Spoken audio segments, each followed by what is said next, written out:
This guy's game made 60,000 in 1 month. Now, before I watch the video, I always wanna know what type of game he made. Are we talking about the Mortal Glory number 2? The Chambers of My Devious Design? Or the Mortal Glory? Now, I would assume that we are talking about Mortal Glory 2, because it's the last game. Correct? 2022. And 2020. Wow. How much is it? It was $7.99. Plus the DLC, it was 11, so like 12 euros. Interesting. It is it even pixel art? Difficult to tell. Because this looks like pixel art here. It looks high quality, but the UI looks a little cheap. Mortal Glory is a fantasy-themed tactical roguelike game about recruiting a team of gladiators and putting them against brutal competition in a blood-soaked tournament. So it looks like the entire game takes place in this rectangular area where you fight. It's always good to take a look at the original game. We could see that it has 500 reviews. Came out in 2020. Then he made another game that only, in comparison, has 86 reviews. So that didn't really work out for him, Chambers. And now he's made number 2, which seems to have given him quite a lot of money and reviews already. And we can already tell that he managed to improve his game a lot. I think the UI looks much cleaner and the pixel art looks much cleaner and also more professional. So how much did this game make? Let's see here. 1 month ago I released my third game, a tactical gladiator roguelike called Mortal Glory 2.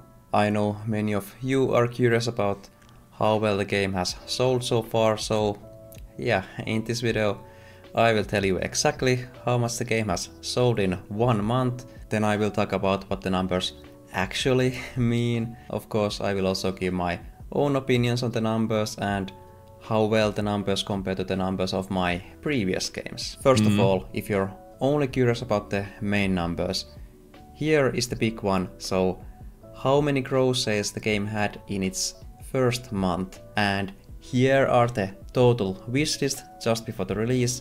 That's not and much. As a Interesting. funny comparison number, here are the total wishlists 1 month before the release. Yeah. So for those who are only curious about the main numbers, well, thank you for watching, and for the no, rest, we're not interested. let's We want to see dig more. in a bit deeper. Alright, so I'm in the Steam backend now, and I released my game on units.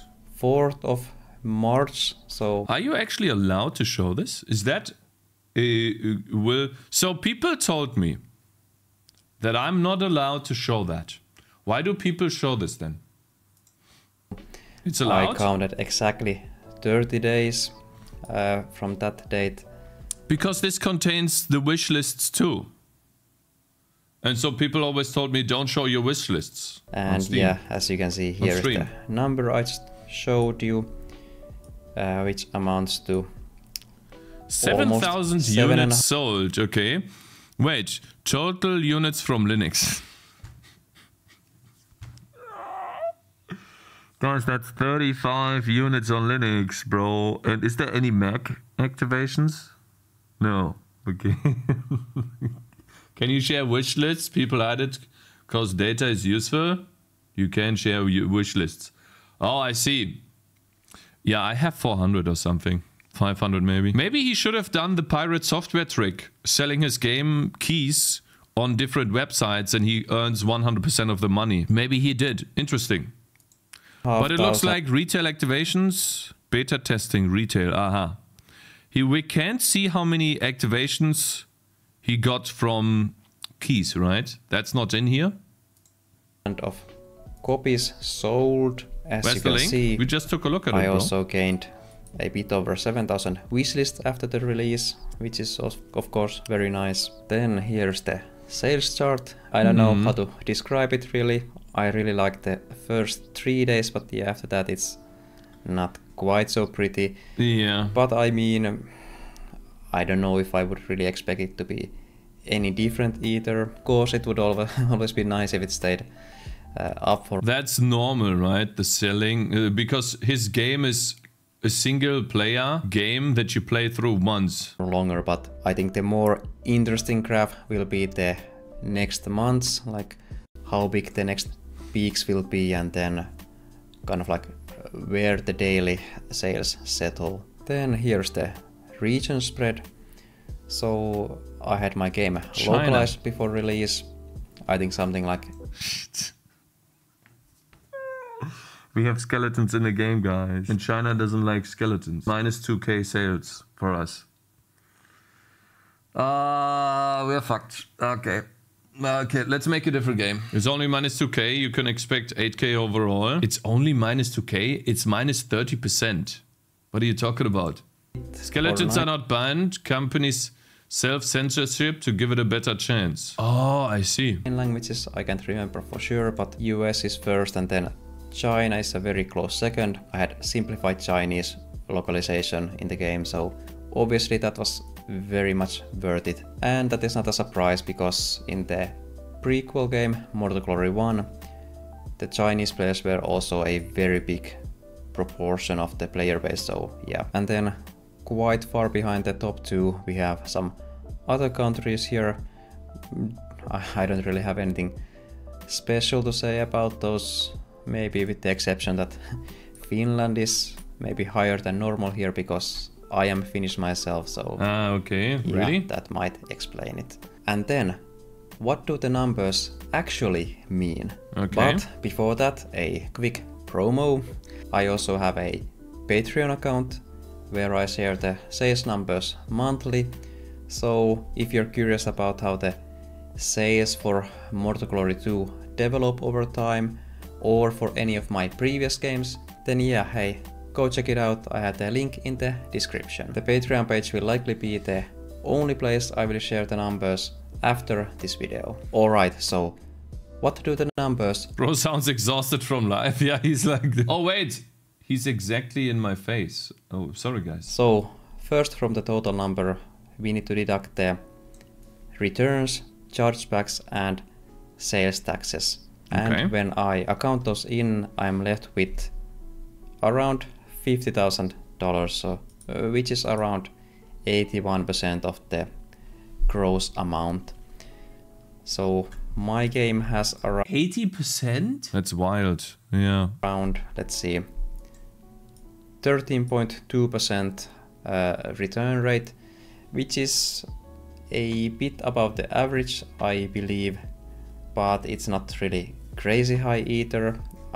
Yeah, I'm not really worried about it. So based on that, I would say this amount and the percentage is about what you would expect. Then from the net amount, you need to deduct Steam's share, which for most games is 30%. So that's around $15,000 out of the pot. And then of course the game wasn't free to make, so I need to deduct the expenses I had to spend to make the game, which in my case luckily weren't quite much, so far I have only... Yeah, I mean he reused sprites from his previous game, and then he also... Maybe he did the art himself, I don't know, he doesn't talk about that.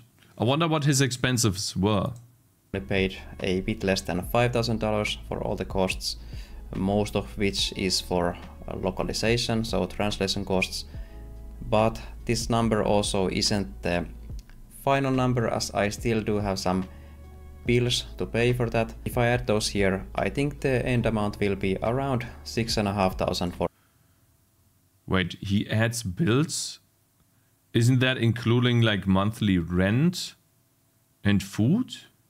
And he only added like 1,000... There's no way. His game took 4 years to make.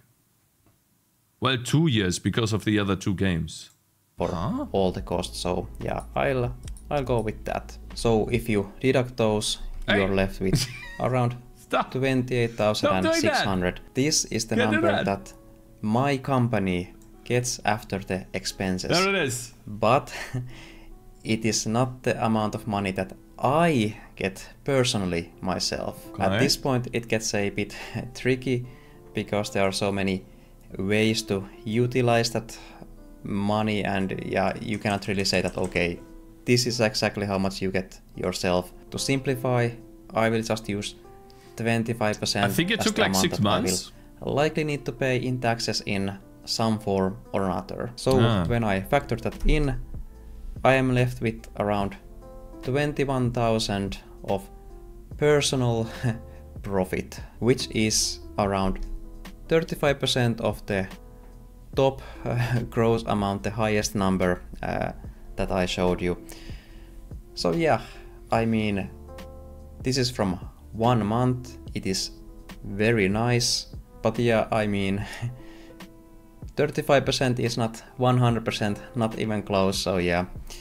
It would be nice to get the percentage more will from go the up total over time amount, since the but game hey, expenses stay what the can you same. do? One additional interesting calculation that I could do is to compare this amount to the hours I have put into the game. Yeah. So yeah, the game just didn't snap out of thin air. Exactly. I spent How long? quite a bit of time working on it. Overall, I spent almost 1,800 hours on the game. 1,800 hours. Does he say how many months?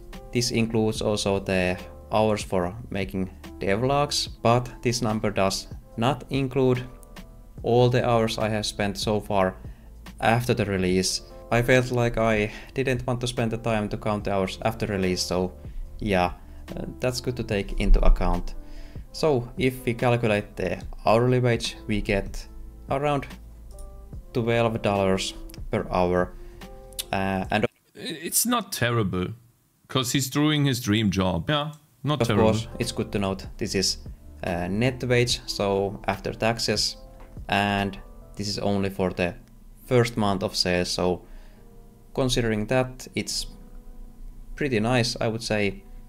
But of course, considering that the work is quite demanding often, and running a business also comes with many additional risks, so you would want the number to be higher because of those factors. Now, if you say 40 hours a month, no, 40 hours a week, so you I think it was 165 a month. At least my old boss told me that they use 165 as like a baseline usually. If you say that would be a normal job, that is 165 per month, and then you have 1,790 or 779, and you divide that by 165, that's 10 months. 168, was it 168? Would be 168, but it's close anyways, right? So he spent, let's just say, a year on that. Maybe he programmed the game longer, but you have to realize that 8 hours a day went into this. So if you were to compare this, that's about a year of work, if you include taking time off. Which I don't know if he did. He doesn't say that. He doesn't go into, I started here, I ended here. Maybe he does though. But still, yeah, I'm not disappointed with this number at all, especially since it will sustainable just keep business going needs to be withstand future as the flops. sales keep coming. Then I thought it would be fun to compare the numbers to my previous games. So I have pulled up here my... That is the game that didn't really work out for him. This is the previous game, yeah, the game 2022 where he tried to deviate from his game and from his style of game that he established before. And looks like he only sold 1,800 units and made about 15,000 in total revenue there. Okay, so less than 15,000. Second game, Chambers of Dev's design. This game I actually sold for the same price, and as you can see, in its first month it made a bit over $15,000. Oh, this is just 1 month. A decent amount, but yeah. I think I outsold this game in the first 3 days with Mortal Glory 2, so yeah. The difference is quite big, and I'm quite confident that Mortal Glory 2 will also have a better tail of sales. So yeah, overall, Chambers of Dev's design was kind of a flop, especially compared to my other games. And speaking of other games, here's the first month of sales for Mortal Glory. Damn, okay, that looks good. That looks good. As you can see, it sold 7,200 copies, which totaled to around 53,600. 23 Linux users, yeah. Like guys, you wanna get the 23 Linux users on top here. You want to get them on board. See guys, when people ask me why do I develop on Windows, and for Windows only first, there you have it. So it's actually very close to the numbers that Mortal Glory 2 got. And when you consider that Mortal Glory 2 is 50% more expensive, so $8 compared to $12, you could argue that Mortal Glory 1 was actually like a better success, especially if you count in that it had only 1,700 wishlist on release, and that gives me confidence in my game. Because I have like 400 and maybe I get to like 1,000. I only spent like 1,000 hours for the release version, so yeah. Accounting those in, I could say that okay, maybe the sequel didn't do quite as well as the first one, but please show the lifetime money earned from this game. Please show us that. That would be so cool. Very close. So, what are my general thoughts about the numbers? I am very happy with them. I mean, my previous game, Chambers of Devious Design, as I mentioned, it was a financial flop.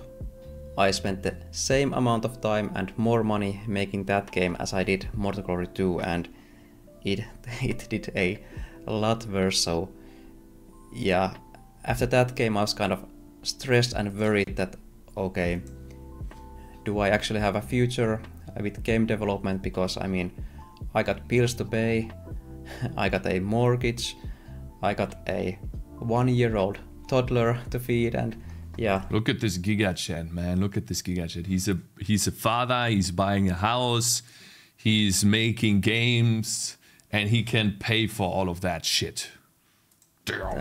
I need to make money with my games to actually survive, so one of my main goals with this project was to achieve some sort of financial stability, kind of like even out the scale a bit after my last flop. At least so far have achieved just that with Mortal Glory 2.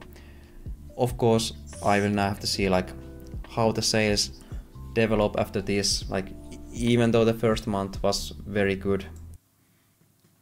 While these sales figures for Linux are shit, consider this, Cakez.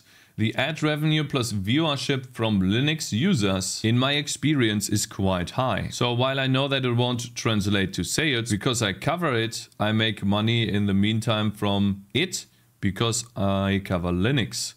Same for macOS. You mean because of YouTube? Well, we're talking about Travis Roman here, who's making content on YouTube too. Most of you probably know him from making a Vulkan engine. Yep, YouTube and Twitch. Maybe Linux users are the bulk of my ad revenue too, I guess. I don't think I do content for Linux users though. Maybe not. Interesting to know. Very interesting. Mortal Glory 2 will not make me rich, but if the future sales are good, it will enable me to make my next project or two more comfortably. Yeah, because of passive income from his first, maybe not so much second, and now his third game. I think it stacks on top over time. If you keep them alive a little bit, boom. It's not in any way guaranteed that the next months will be good, but of course I am hopeful. Overall, really happy I made the game. I'll also quickly answer a few questions I know that I will get in the comments. One, what are my next plans? Well, I plan to keep working on Mortal Glory 2 for a while. I really don't know what the duration will be, and I might do a DLC also. I think it worked really well with Mortal Glory 1, so yeah, I think that would be fun to do. And I am also very excited to work on my next project, which will not be Mortal Glory related, but yeah, that will still have to wait for a while. Man, I wish him all the best luck for his next project. Hopefully it works. Sorry, I clicked while he was talking. I wish him all the best luck. He tried once, he failed, maybe the next time he won't. Then, next question. So, how did I market the game? That is one question I always get. I might do a video about that. I'm still not decided, because I mean, even though I managed to release the game, my life is really hectic still. I'm now spending more time taking care of our 1-year-old toddler, and I also have my hands full pushing the updates to Mortal Glory 2, so I'm not sure if I will actually have the extra time to make that video. Yeah, I can feel that. In case I don't. It takes a lot of time to make these videos. Even though he didn't edit this much, there was still editing going on in the video. Yeah. I think the best marketing thing I did was to have a successful prequel. So yeah, I think I managed to get quite a bit of wishlist just converting the players from Mortal Glory 1 to wishlist the second one and then actually buy that one. So yeah, there were other things, but I think that was the like most effective thing. If I didn't have the successful prequel, yeah, who knows, I don't think the game would have done nearly as well. But yeah, I think those were the things I want to say in this video. If you have any other questions, leave those in the comments. If you have any other comments, leave those also in the comments. I love reading comments, and the YouTube algorithm also loves seeing your comments or sensing your comments. Or also, whatever. his camera looks much better than mine. Comment whatever in the comments, and otherwise, I look like a ghost. Thank you for watching, and I will see you in the next video. Thank you so much, bro. Would be cool to see like the lifetime sales of his game. That would be cool. I doubt it's the camera. Go fake then. Yeah, okay. Now, let's see here. So this guy is the Auro Dev. Would have been cool to see the lifetime sales of the previous game to see like how it is sustaining him over time. He has 1 year video of the first game. Links. He advertised his Patreon, so we should do that. I should do that too. Looks like it worked out for him. It was 12 euros in the video. Now it's 21 euros a month. 11 members. So if you guys would like to support him, there you go.